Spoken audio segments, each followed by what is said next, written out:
Once again bad luck for team India. ಸತತ 5ನೇ ಪಂದ್ಯದಲ್ಲೂ toss ಗೆಲ್ಲೋಕೆ ಆಗಲಿಲ್ಲ. ಲಂಡನ್ನ ಓವಲ್ ಮೈದಾನದಲ್ಲಿ ಆರಂಭವಾಗಿರುವ ಭಾರತ ವರ್ಸಸ್ ಇಂಗ್ಲೆಂಡ್ ನಡುವಿನ 5ನೇ ಟೆಸ್ಟ್ ಪಂದ್ಯದಲ್ಲೂ ಟಾಸ್ ಗೆದ್ದ ಇಂಗ್ಲೆಂಡ್ ನಾಯಕ ಓಲಿ ಪೋಪ್ ಫೀಲ್ಡಿಂಗ್ ಸೆಲೆಕ್ಟ್ ಮಾಡಿಕೊಂಡ್ರು. ಅಲ್ಲಿಗೆ ಬ್ಯಾಟಿಂಗಿಗಿಳಿದ ಟೀಮ್ ಇಂಡಿಯಾಗೆ ಆರಂಭದಲ್ಲೇ ಆಘಾತ. ಸೊ ಮಸ್ಟ್ ವಿನ್ ಮ್ಯಾಚ್ ಆಗಿರೋ 5ನೇ ಪಂದ್ಯದಲ್ಲಿ ಪ್ಲೇಯಿಂಗ್ 11 ಸ್ಟ್ರಾಟಜಿ ಹೇಗಿದೆ? ಯಶಸ್ವಿ ಜೈಸ್ವಾಲ್ ಬಂದ ಪುಟ್ಟ ಹೋದ ಪುಟ್ಟ ಆದ್ರ ಕರುಣ್ ನಾಯರ್ ಈಗಲಾದರೂ ಕ್ಲಿಕ್ ಆಗ್ತಾರಾ? ಈ ಬಗ್ಗೆ ಕಂಪ್ಲೀಟ್ ಮಾಹಿತಿಯನ್ನು ಕೊಡ್ತೇವೆ. ದಯವಿಟ್ಟು ಸುದ್ದಿಯನ್ನದ ಸಬ್ಸ್ಕ್ರೈಬ್ ಮಾಡಿಕೊಳ್ಳಿ.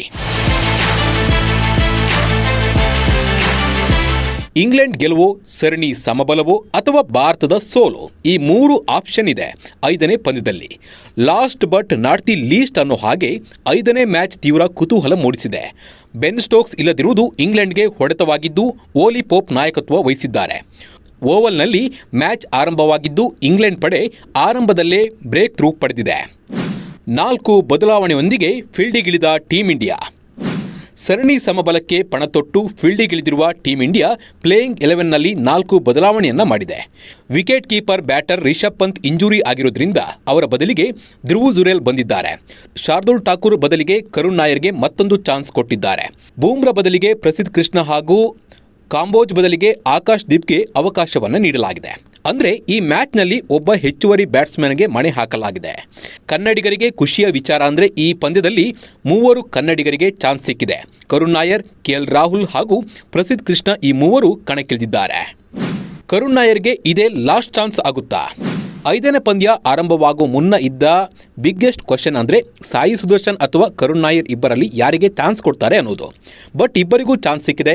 ಸಾಯಿ ಸುದರ್ಶನ್ 3ನೇ ಸ್ಲಾಟ್ನಲ್ಲಿ ಬ್ಯಾಟ್ ಬೀಸಿದರೆ ಕರುಣ್ ನಾಯರ್ 5ನೇ ಕ್ರಮಾಂಕದಲ್ಲಿ ಬರ್ತಾರೆ.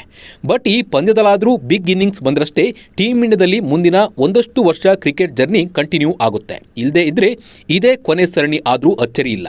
ಯಾಕಂದರೆ ಮೊದಲ 3 ಪಂದ್ಯಗಳಲ್ಲಿ ಚಾನ್ಸ್ ಪಡೆದಿದ್ದ ಕರುಣ್ 6ನೇ ಇನ್ನಿಂಗ್ಸ್ ಬ್ಯಾಟ್ ಬೀಸಿದ್ರು. ಬಟ್ ಒಂದೇ ಒಂದು ಅರ್ಧ ಸೆಂಚುರಿ ಬಂದಿರಲಿಲ್ಲ. 40 ರನ್ ಗಳಿಸಿದ್ದೇ ಹೈಯೆಸ್ಟ್ ಆಗಿತ್ತು. 8 ವರ್ಷಗಳ ಬಳಿಕ ಭಾರತ ತಂಡದಲ್ಲಿ ಕಾಣಿಸಿಕೊಂಡರೂ ಬಿಗ್ ಸ್ಕೋರ್ ಬರಲೇ ಇಲ್ಲ. 6 ಇನ್ನಿಂಗ್ಸ್ಗಳಲ್ಲಿ ಟೋಟಲ್ ಆಗಿ ಕಲೆ ಹಾಕಿದ್ದು 131 ರನ್. ಹೀಗಾಗಿ ಈ ಪಂದ್ಯದಲ್ಲಿ ಮತ್ತೊಂದು ಅವಕಾಶ ಕೊಟ್ಟಿರೋದ್ರಿಂದ ಬಿಗ್ ಸ್ಕೋರ್ ಬರಲೇಬೇಕು. ಇದು ಕರುಣ್ ನಾಯರ್ ಕಥೆ. ಆದರೆ ಯಶಸ್ವಿ ಜೈಸ್ವಾಲ್ ಯಾಕೋ ಬಂದ ಪುಟ್ಟ ಹೋದ ಪುಟ್ಟ ಆಗಿದ್ದಾರೆ. 2 ರನ್ಗೆ ಸುಸ್ತೊಡೆದ ಯಶಸ್ವಿ ಜೈಸ್ವಾಲ್. ಇನ್ನು ಟಾಸ್ ಸೋತು ಬ್ಯಾಟಿಂಗ್ ಆರಂಭಿಸಿದ ಟೀಮ್ ಇಂಡಿಯಾ ಆರಂಭದಲ್ಲೇ ವಿಕೆಟ್ ಅನ್ನು ಕಳ್ಕೊಳ್ತು. ಒನ್ಸ್ ಅಗೇನ್ ಯಶಸ್ವಿ ಜೈಸ್ವಾಲ್ ಸಿಂಗಲ್ ಡಿಜಿಟಲ್ಗೆ ವಿಕೆಟ್ ಒಪ್ಪಿಸಿದ್ರು. 2 ರನ್ ಗಳಿಸಿದ ಜೈಸ್ವಾಲ್ ಗಸ್ ಅವರಿಗೆ ವಿಕೆಟ್ ಅನ್ನು ಒಪ್ಪಿಸಿದ್ರು. ಬಟ್ ಆರಂಭಿಕ ಆಟಗಾರನಾಗಿ ಯಶಸ್ವಿ ಜೈಸ್ವಾಲ್ ಅವರು ರನ್ ಕಲೆ ಹಾಕುವಲ್ಲಿ ಪದೇ ಪದೇ ಫೇಲ್ಯೂರ್ ಆಗ್ತಾ ಇರುವುದು ತಂಡದ ಚಿಂತೆಯನ್ನು ಹೆಚ್ಚಿಸಿದೆ. 23 ವರ್ಷದ ಜೈಸ್ವಾಲ್ ಈ ಸರಣಿಯಲ್ಲಿ ಆಡಿದ 5 ಪಂದ್ಯಗಳಲ್ಲಿ 9 ಇನ್ನಿಂಗ್ಸ್ಗಳಿಂದ 427 ರನ್ ಕಲೆ ಹಾಕಿದ್ದಾರೆ. ಇದರಲ್ಲಿ 1 ಶತಕ ಹಾಗೂ 2 ಅರ್ಧ ಶತಕಗಳು ಸೇರಿವೆ. ಬಟ್ ಓಪನರ್ ಆಗಿ ಕ್ರಿಸ್ ಕಚ್ಚಿ ನಿಂತು ಬಿಗ್ ಸ್ಕೋರ್ ಕಲೆ ಹಾಕದ ಜೈಸ್ವಾಲ್ ತಂಡವನ್ನು ಆರಂಭದಲ್ಲೇ ಪ್ರೆಸರ್ನಲ್ಲಿ ಸಿಲುಕುವಂತೆ ಮಾಡಿದ್ದಾರೆ. ಸದ್ಯ ಸರಣಿ ಉದ್ದಕ್ಕೂ ಗಿಲ್, ರಾಹುಲ್ ಮತ್ತು ಜಡೇಜಾ ಒಳ್ಳೆಯ ಪರ್ಫಾರ್ಮೆನ್ಸ್ ನೀಡ್ತಾ ಇದ್ದಾರೆ.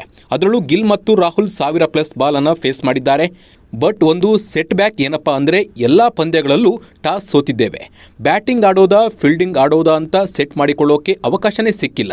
ಆಂಗ್ಲರು ಹೇಳಿದಂತೆ ಬ್ಯಾಟಿಂಗ್ ಅಂದರೆ ಬ್ಯಾಟಿಂಗ್, ಇಲ್ಲ ಬೌಲಿಂಗ್ ಅಂದರೆ ಬೌಲಿಂಗ್. ಸೊ ನಮಗೆ ಸೆಲೆಕ್ಷನ್ ಆಪ್ಷನ್ ಸಿಕ್ಕಿಲ್ಲ. ಇದು ಕೂಡ ಹೊಡೆತ ನೀಡಿದೆ. ನಮಸ್ಕಾರ.